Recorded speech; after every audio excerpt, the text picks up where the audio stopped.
Hello everyone and welcome to our next Hiragana lesson. Moving forward, we are going to be learning about Kei Hiragana and their subset G Hiragana. More on those later. So jumping right in, our first hiragana for today is ka. Ka. To write this hiragana, we start out going from left to right and then coming down and curving back up just slightly. Next, we have a slanted vertical line going from top to bottom and right to left. And finally, we draw our little nub to the right. Next is ki. Ki. We start with a line going from left to right and curving up just a little bit.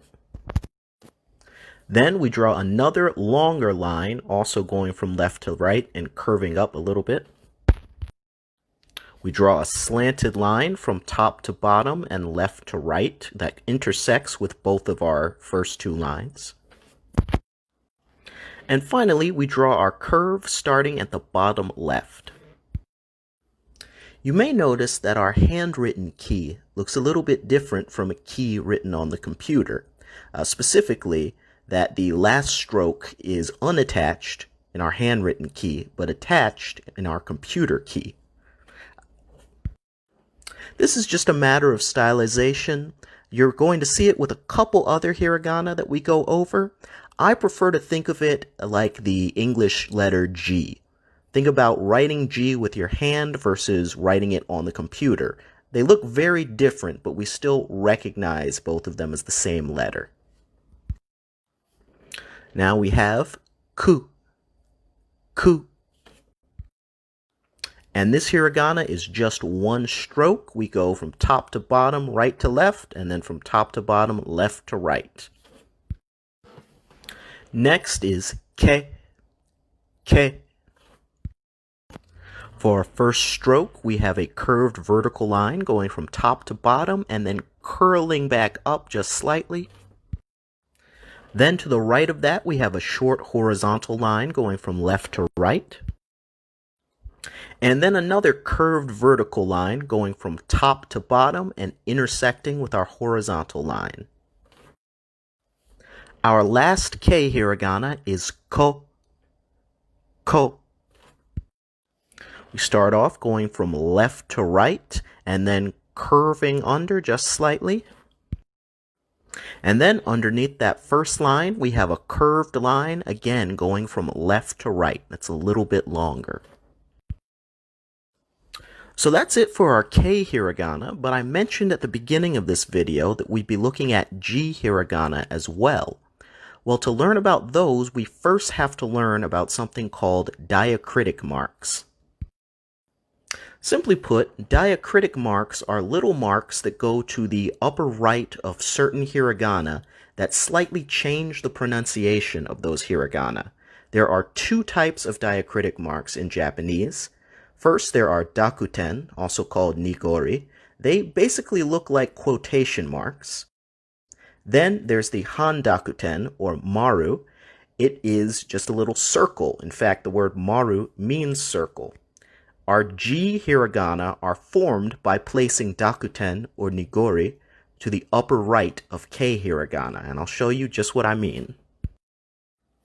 So for our first G hiragana, we have ga, and you can see this is just ka with our dakuten, or nigori, diacritical to the upper right of it. So one more time, that is ga. Next up, we have gi. And once again, this is just ki with our dakuten at the upper right. Gi. And gu. And this is just ku with our dakuten at the upper right. And I think you're seeing a pattern by now, so I'm going to stop repeating that. Gu. Next is ge. Ge.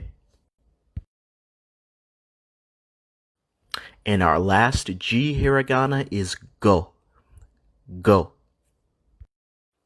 So now that we've learned our hiragana for today, we are going to do some more spelling practice. Now we are going to be incorporating both the hiragana we've learned today and the hiragana we learned in our previous lesson. Feel free to pause and go over this information again if you need to. And let's begin. Our first word is kagi, which means key. Kagi.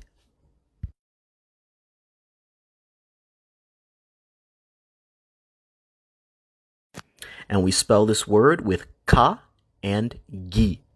Ka-gi. Kagi. Next is ego, which means English. Ego.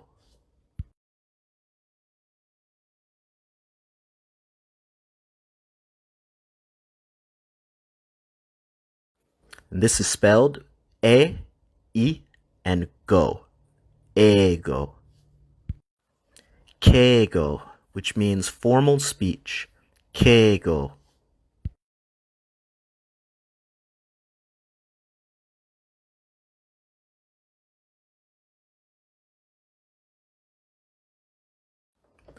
Ke, I, and go. Keigo.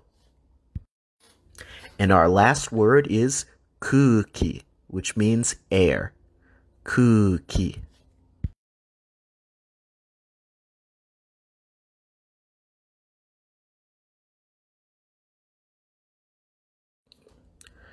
Ku, u, and ki. Kuki. And that is the end of this lesson. Once again, if you'd like to practice these hiragana, you can do it freehand, or you can use the hiragana practice sheets in the link in the description. Ja, mata.